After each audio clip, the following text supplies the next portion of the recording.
Guys, welcome back to Mood and Food. और आज हम आपके लिए लेके आए हैं तहरी की रेसिपी। ये बहुत ही इजी और बहुत ही कन्वीनियंट रेसिपी है। अगर हम ये वेजिटेबल तहरी बना लें तो इसके साथ फिर हमें और कुछ बनाने की ज़रूरत नहीं होती। हम इसे आराम से अचार पापड़ के साथ सर्व कर सकते हैं। आप इसे दही के साथ भी सर्व कर सकते हैं या किसी रायते के साथ भी सर्व कर सकते हैं। तो आइए आज बनाते हैं तहरी। और अगर अब तक आपने मेरे चैनल को लाइक और सब्सक्राइब नहीं किया है तो जल्दी से इसे सब्सक्राइब कर लें। तहरी बनाने के लिए हम सबसे पहले इसका मसाला तैयार कर लेंगे। मसाले के लिए हम एक मिक्सर ग्राइंडर में सबसे पहले एक मुट्ठी धनिया लेंगे। यहाँ पे हमने धनिए को उसके स्टेम के साथ लिया है। आप अगर चाहें तो इसे हटा भी सकते हैं। फिर हम इसमें डाल देंगे एक बड़ा कटा हुआ प्याज और साथ में हम डाल देंगे 6 कली लहसुन की और उसके साथ हम डाल देंगे 2 हरी मिर्च और 1 इंच कटा हुआ अदरक। इसमें हम थोड़ा सा पानी डाल के इसका एक पेस्ट तैयार कर लेंगे, जैसे हम सब्जी के लिए मसाला पीसते हैं बिल्कुल वैसे ही। और ये हो गया हमारा मसाला तैयार। अब हम तहरी बनाने की तैयारी करेंगे। तहरी बनाने के लिए हम एक प्रेशर कुकर लेंगे और उसमें 4 चम्मच तेल डाल देंगे। तेल आप अपने मनपसंद कोई सा भी डाल सकते हो। मस्टर्ड ऑयल यूज़ कर सकते हो या फिर रिफाइंड ऑयल यूज़ कर सकते हो।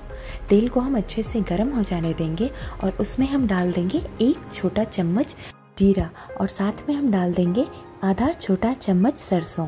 इन दोनों चीज़ों को हम अच्छे से तड़क जाने देंगे और फिर हम इसमें डालेंगे खड़े सूखे मसाले। सबसे पहले हम डालेंगे 1 इंच दालचीनी, फिर हम डालेंगे 1 तेज पत्ता, 1 स्टार एनी मतलब चक्री फूल, और साथ में हम डाल देंगे 3 से 4 लौंग और 2 से 3 हरी इलायची। इन सारी चीज़ों को हम 30 सेकंड के लिए पका लेंगे और फिर हम इसमें डालेंगे खूब सारी हरी सब्जियों में हम सबसे पहले डालेंगे आधी कटोरी फूल गोभी और साथ में हम डाल देंगे 1/4 कटोरी बीन्स और साथ में हम डाल देंगे 1/4 कटोरी बारीक कटा शिमला मिर्च और उसके साथ हम डाल देंगे आधी कटोरी मटर और फिर हम इसमें डाल देंगे 2 से 3 चम्मच बारीक कटा हुआ गाजर और इसके साथ हम डाल देंगे आधी कटोरी उबला हुआ न्यूट्रेला।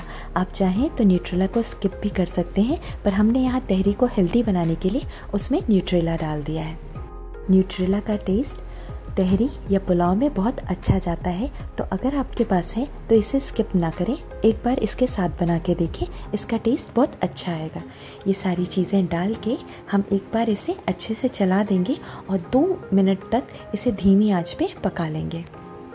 सब्जियों को 2 से 3 मिनट पकाने के बाद अब हम इसमें अपना पहले से तैयार किया हुआ मसाला डाल देंगे।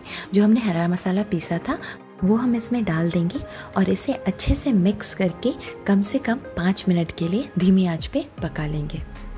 हमारा पीसा हुआ मसाला अब अच्छे से पक चुका है। अब हम इसमें सूखे मसाले डाल देंगे। सूखे मसालों में हम सबसे पहले इसमें डालेंगे आधा चम्मच हल्दी और साथ में हम डाल देंगे 1 छोटा चम्मच धनिया पाउडर और इसके साथ हम डाल देंगे 1 छोटा चम्मच बिरयानी मसाला या फिर पुलाव मसाला। और अगर आपके पास ये दोनों मसाले ना हो तो आप गरम मसाला का भी इस्तेमाल कर सकते हैं। मसाले डाल के हम इसे अच्छे से चलाते हुए एक बार भून लेंगे। हम इसे 2 मिनट के लिए धीमी आंच पे चलाते हुए भून लेंगे। मसाले अब अच्छे से भुन चुके हैं। इसमें से अच्छी सी खुशबू आने लगी है।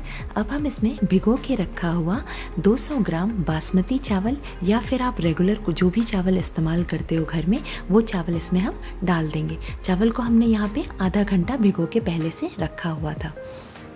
चावल डाल के हम इसे फिर से एक बार अच्छे से मिक्स कर देंगे। सब कुछ अच्छे से मिक्स हो जाने के बाद अब हम इसमें 600 मिलीलीटर पानी डाल देंगे। पानी डाल के हम इसे फिर से अच्छे से स्टर कर देंगे, अच्छे से मिला लेंगे।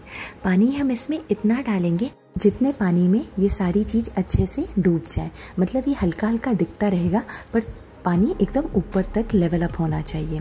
अगर पानी हम कम डालेंगे तो हमारा नीचे का चावल का बेस जल जाएगा। नीचे का जो चावल होता है वो जल जाएगा। इसलिए हमें पानी का यहाँ ध्यान रखना है। हम चावल में पानी नॉर्मली 2 गुना डालते हैं पर इसमें हम 3 गुना पानी डालेंगे। और फिर हम इसमें 1 छोटा चम्मच या फिर अपने स्वाद अनुसार नमक डाल देंगे।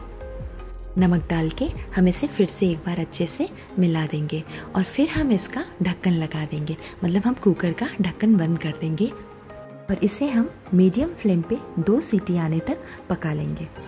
2 सीटी आने के बाद हम गैस बंद करके इसे ठंडा होने के लिए रख देंगे। ये अब अच्छे से ठंडा हो चुका है और इसका गैस भी निकल गया है। आप देख सकते हैं हमारी तहरी बहुत ही सुंदर दिख रही है और ये बहुत अच्छे से पक चुकी है। इसे हम एक बार अच्छे से चला देंगे जिससे सब कुछ इसमें अच्छे से मिक्स हो जाए।